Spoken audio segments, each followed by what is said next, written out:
Good morning and welcome to Ask the Expert. I'm Joe Taylor. This morning, the first in an ongoing series of programs presented by the Northwest Regional Key Program for Quality Early Learning. The program, through the Northwest Institute of Research, oversees a grant from the Office of Child Development and Early Learning at the Pennsylvania Department of Public Welfare and the Department of Education. The goal of the program is to improve the outcomes for young children as they prepare for school. John Poza is a community partner specialist for the program, and he'll be here with us throughout the series.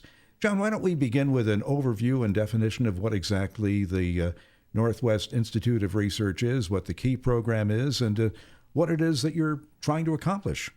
Oh, thanks, Joe. First of all, I'm just so excited to be here and have the opportunity to have the program, and really excited because I think there's a lot of good information that we hope, especially parents and even business folks, can take from this to realize how important quality early learning is.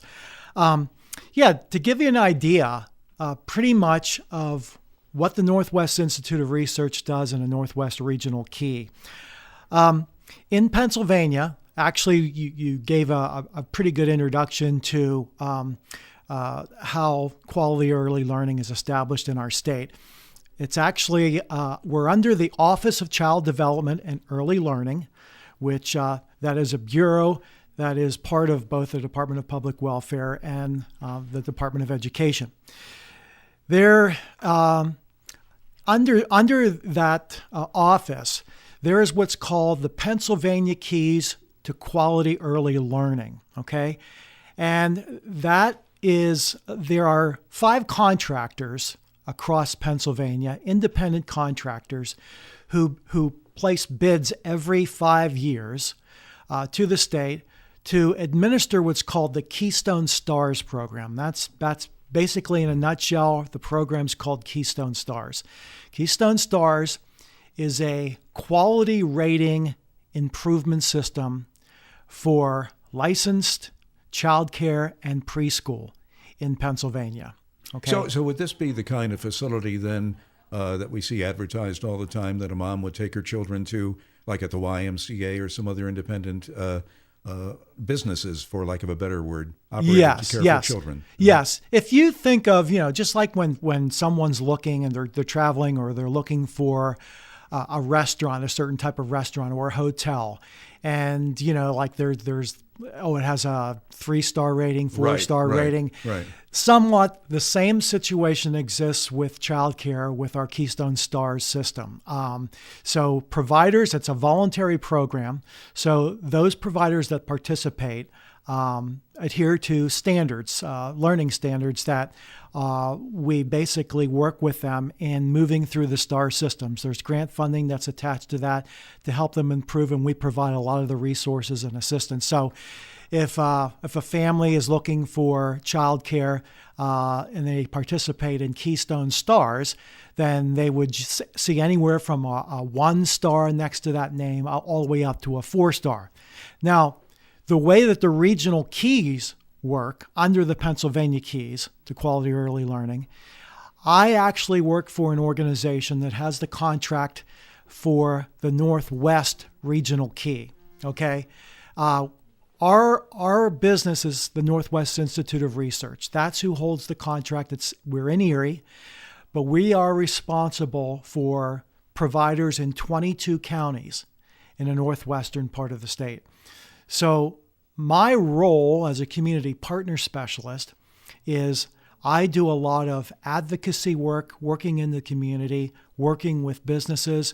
The Kiwanis, for instance, is a big partner of ours. And I work with schools to make sure that they are aware of how important transition is for those preschoolers and who those children are that they can be expecting to be coming into their school system in kindergarten the following year. Can I ask one quick question regarding, again, the kind of providers? Now, what about the lady, not we'll say down the street or in the neighborhood, who babysits a group of kids and I guess has some kind of a license or whatever? Would she qualify to be rated in this program if she was doing the program? Well, actually, that's a very good question, Joe, because Right now, I mean, in Pennsylvania, to be licensed as a child care provider through the Department of Public Welfare, if you want to operate a center or you want to operate a group setting, yes, you have to have a license, and you go through an orientation that the certification office from the Department of Public Welfare gives, and then you are inspected. A family provider has what's called a registration certificate. They also have to be registered and subject to inspection before there is issued that. Then there is another class of child care providers called relative neighbor providers. Relative neighbor providers are also under the jurisdiction of the Department of Public Welfare. But the difference is these are folks that are only watching children on a very limited or part-time basis. And pretty much, as the name suggests, they're doing it for either their own kids, neighbors, kids, relatives. And we just starting this year, those folks who were the relative neighbor providers who were previously not eligible to participate in our program are now eligible. So we are beginning to reach out to those folks to see if they wanted to make more of a commitment to quality child care. We would welcome them to participate. But still, they're going to have to meet some standards and do some things with the kids instead of just putting them in front of the of the television. Yes, absolutely right. Starting maybe 20 or 30 years ago, we began hearing so much about the importance of preschool learning. What does research show? Why is it so important? Well, here is the number one thing that it's the first thing when I talk to groups, especially when I do advocacy and I speak to community and civic organizations about what quality early childhood is. The basic fact is that 90% of brain development is completed by the age of 5. Wow. Just think of that right off the get-go.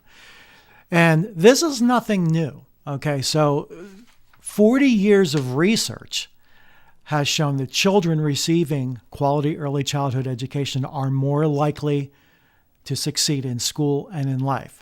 So when I show that statistic to folks who may not have heard that before, 90% of brain development occurs by the age of 5. I say that because in so many instances, when children are around adults, especially children that are under 5 years old, I think there can often be a natural tendency to think that the child may not necessarily hear or understand conversations that are taking place between adults, when in fact, those children are absorbing more than those adults think that they may be. Processing it, sure. Yeah, they're processing it. So, children at that age are like absolute sponges for knowledge. And they are learning and absorbing more than we could ever realize. So that's the number one thing. And then, so building off that, there are what children need to know and learn before they're actually ready for kindergarten, for formal schooling, is really important. And a lot of that has to take place in an early childhood environment, whether it's in, like I said, in a private nursery school setting, whether it's in family childcare, or whether it's in a center or group. It's very important, and that involves a lot of different things. Okay, what do kids need to learn? I know with our daughters, obviously they knew their ABCs, they knew their colors, they knew their numbers to some degree. I'm trying to think back when I was a kid going to kindergarten back in the Stone Age. I think they taught those things in kindergarten. I think there was an assumption you didn't know any of that stuff. But what is involved in, we'll say, in a 4 or 5 year old kid that they need to learn, and that the program advocates that they learn?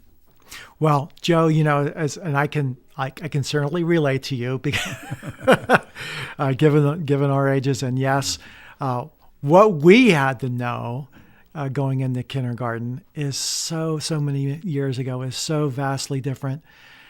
Children starting school are so much further ahead. Actually, when I think about what children know at the age of 5 today compared to years ago. It's absolutely mind-boggling, and their futures, and with technology and all of the literacy-based things that are out there for them, it's just it's amazing.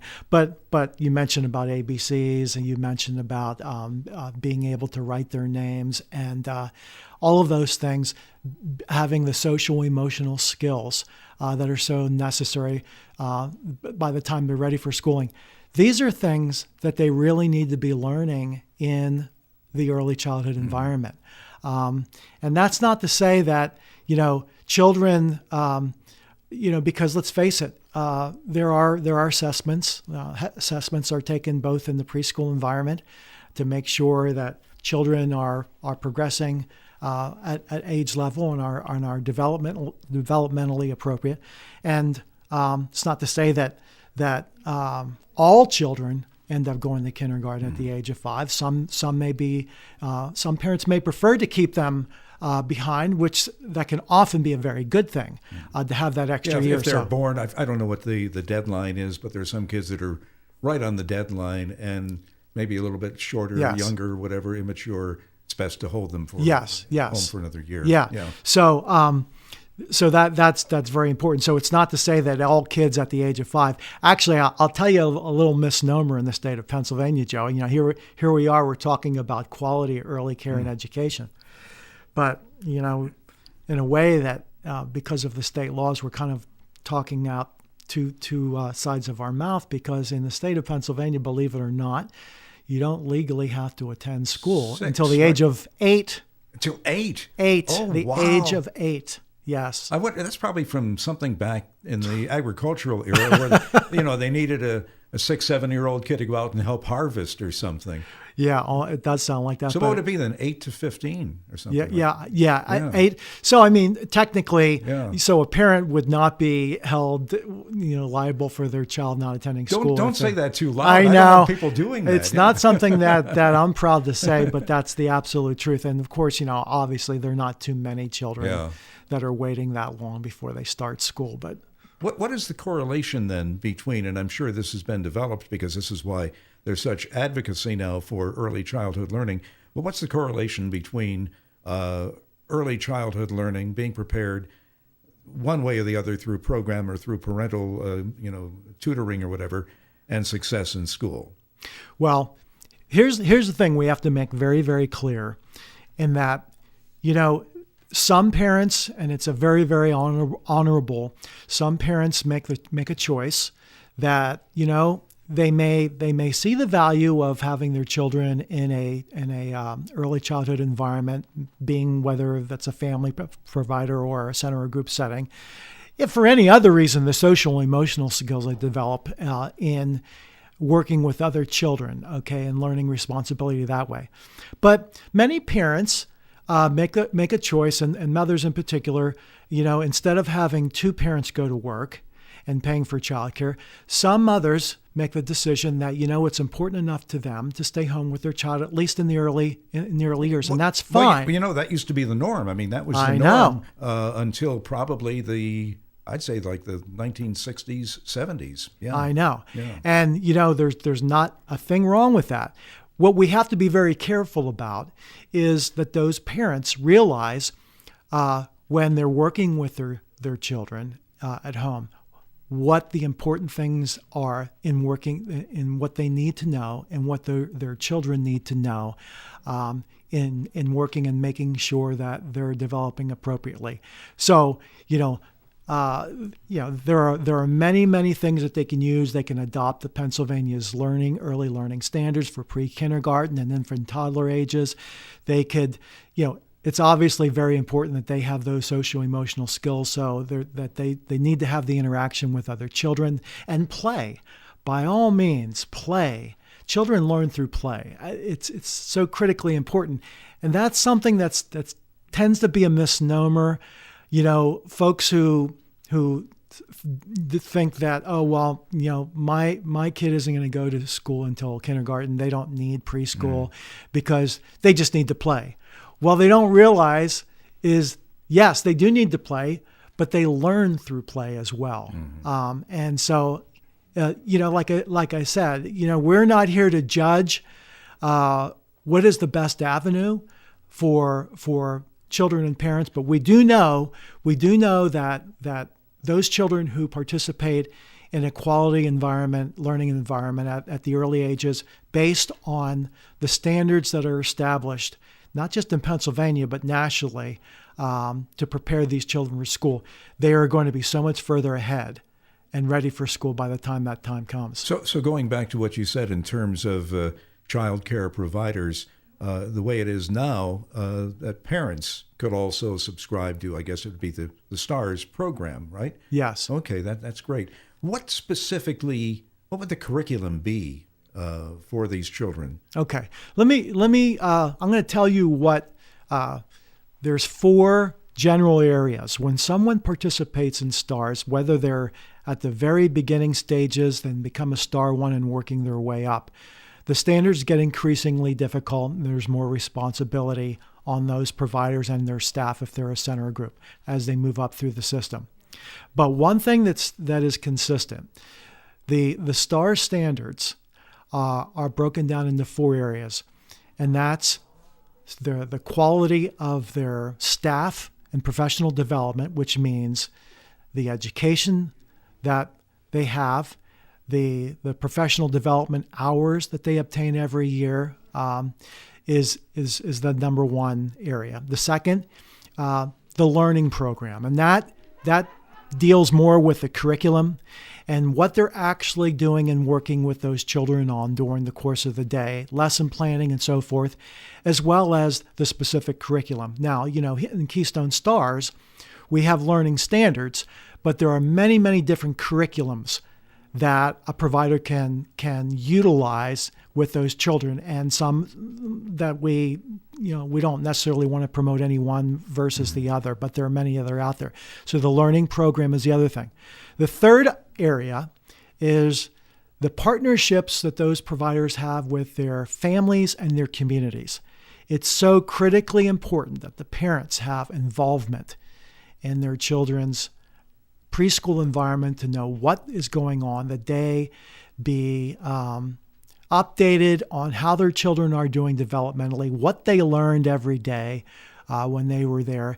And the more that they are involved with their provider's environment, and the more that there are other community members, whether other child serving agencies that are familiar with those children and what's going on, the more rounded the child is going to be. And then the last thing is leadership and management. And that basically comes down to how effective the providers are running their operation as a business. Mm-hmm. So, hopefully they're paying their taxes and they're paying the taxes on time. Yeah. They're paying their people well. Hopefully they can provide some benefits for their staff.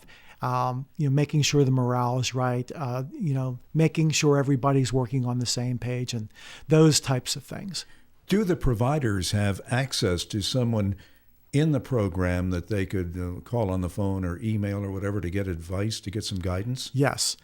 Our program, the Northwest Regional Key, one of 5 regional keys across the state. There's a provider that handles all the counties in the southwestern part. There's a key that's in the south central part of the state, northeast and southeast. Our 22 counties that we have a number of folks, beginning with what we call our STARS managers. Okay, we have people that are working in the field who have a territory. Okay, and for instance, we're in Du Bois, so we have a provider, a STARS manager, her name is Bethany Solomon, and she has a territory of Clearfield and Center counties. All of the STARS providers that work with us in Center and Clearfield County. So she is in constant contact with those folks, making sure that their needs are being met. They have to make sure that their STARS is either renewed or they move up in the STARS system every year. So, they have to be responsible for making sure they're getting their training. And if they need training, we make sure that We let them know, here's where this training is that you need. You really suggest to them and their staff that here's where you need to take it. And they basically are that support. They are the first support system that provider has. And then the other people that we have that work through the Key are our technical assistants. We have people that, whether it's working with infant toddler children or environments, whether it's working with specifically preschoolers, school-age kids, we have people who are technical assistants, and they provide a service of working one-on-one if they require that type of assistance. So they are that next level of support. And then we have a mentoring program. So we have folks that have gone through our system that are now at the higher levels, the star 3s and 4s. They know what it's. They've lived that. They've gone through it. They work as mentors. So if someone comes in and starts out with us and they want to participate in our mentoring program, they can receive mentoring help from other folks that are doing the very same things that they are. So it really makes a difference, especially with a family provider. Often family providers are there all day by themselves with those children. They can feel isolated. Sure. It really is important when they can work with someone else, bounce ideas off someone else, and learn from them. So there's all of those types of things that we provide as a service. And it's all voluntary and it's all free. I wanted to ask you that, we live in a rural area, and I know I'll backtrack a little bit on this. When I was a kid growing up in Rochester, New York, my mother took me to museums, art galleries, took me to concerts at the Eastman School of Music. We don't seem to have as many, obviously we don't have non-classroom educational opportunities like those things, like large libraries. Does this present any unique problem in providing preschoolers with a more extensive early learning experience? In other words, because we are rural, are there some inherent roadblocks to effective childhood learning?